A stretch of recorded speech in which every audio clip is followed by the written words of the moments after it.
પોલીસના વાહન ચેકિંગ દરમિયાન એમડી ડ્રગ્સ સાથે એક શખ્સ ઝડપાયો, ₹7 લાખનું ડ્રગ્સ જપ્ત।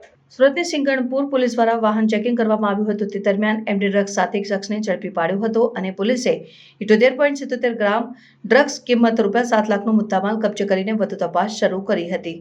સુરતની સિંગણપુર પોલીસ વેડવરિયાવ બ્રિજના છેડે પોલીસ વાહન ચેકિંગમાં હતી। તે દરમિયાન એક કાર શંકાસ્પદ જણાતા પોલીસે કારની તલાશી લીધી હતી, જેમાં કારમાંથી એમડી ડ્રગ્સ મળી આવતા પોલીસ પણ ચોંકી ગઈ હતી। પોલીસે કાર ચાલક અલ્પેશ મિયાણીની ધરપકડ કરીને 78.77 ગ્રામ ડ્રગ્સ કિંમત ₹7 લાખ અને કાર મળીને કુલ ₹43 લાખથી વધુનો મુદ્દામાલ જપ્ત કર્યો હતો અને પોલીસ તપાસમાં અલ્પેશ મિયાણી ઓઇલના વ્યવસાય સાથે સંકળાયેલો હોવાનું સામે આવ્યું છે અને અલ્પેશ વિરુદ્ધ અગાઉ પણ ગેરકાયદેસર બાયોડીઝલ બાબતનો ગુન્હો નોંધાઈ ચૂક્યા હોવાનું જાણવા મળ્યું છે। અલ્પેશ મિયાણી આ ડ્રગ્સ ક્યાંથી લાવ્યો અને કોણે આપવાનો હતો તે દિશામાં તપાસ હાથ ધરી છે।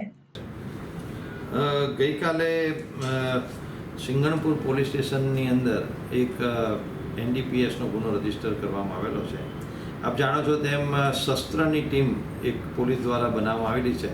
આ ટીમ દ્વારા આખા સુરત શહેર પોલીસ સ્ટેશનના તમામ પોલીસ સ્ટેશન વિસ્તારોમાં એ ટીમ દ્વારા સઘન ચેકિંગ એવું કરવામાં આવતું હોય છે। બસ આ રીતે જ્યારે સિંગણપુર પોલીસની ટીમ જ્યારે વેડ વરિયાવ બ્રિજના છેડે ચેકિંગમાં હતી એ દરમિયાન એક શંકાસ્પદ ગાડી મળી આવેલ હતી, જેની અંદરથી કુલ 78.77 ગ્રામ એમડી ડ્રગ્સ મળી આવેલ હતું, જેની બજાર કિંમત ₹7,87,700 થાય છે। ગાડીની કિંમત ₹35 લાખ અને એક મોબાઈલ જેની કિંમત ₹50 લાખ, એમ કુલ મળી ₹43,37,700 સિંગણપુર પોલીસ સ્ટેશનની અંદર એક ગુનો રજીસ્ટર કરવામાં આવેલો છે, જેમાં આરોપી છે અલ્પેશભાઈ ઘનશ્યામભાઈ મિયાણી, જે કાસારીયો હાઇટ્સ કતાર ગામનો રહેવાસી છે। તેના પોઝિશનવાળી ગાડીમાંથી કુલ આ એમડીનો જથ્થો મળેલો હોય એને અટક કરીને કાયદેસરની કાર્યવાહી કરવામાં આવી છે। આરોપીને રિમાન્ડ મેળવવામાં આવશે કે આ એમડીનો જથ્થો ક્યાંથી લાવેલો હતો, પોતે કન્ઝમ્પશન માટે લાવેલો હતો કે એ વેચાણ માટે લાવતો હતો, એની ઊંડાણપૂર્વક પોલીસ દ્વારા તપાસ કરવામાં આવશે।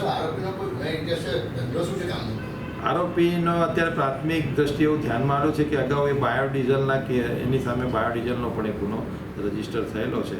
તો આરોપીને રિમાન્ડ દરમિયાન એનો ઇતિહાસ પણ મેળવવામાં આવશે। Thank you.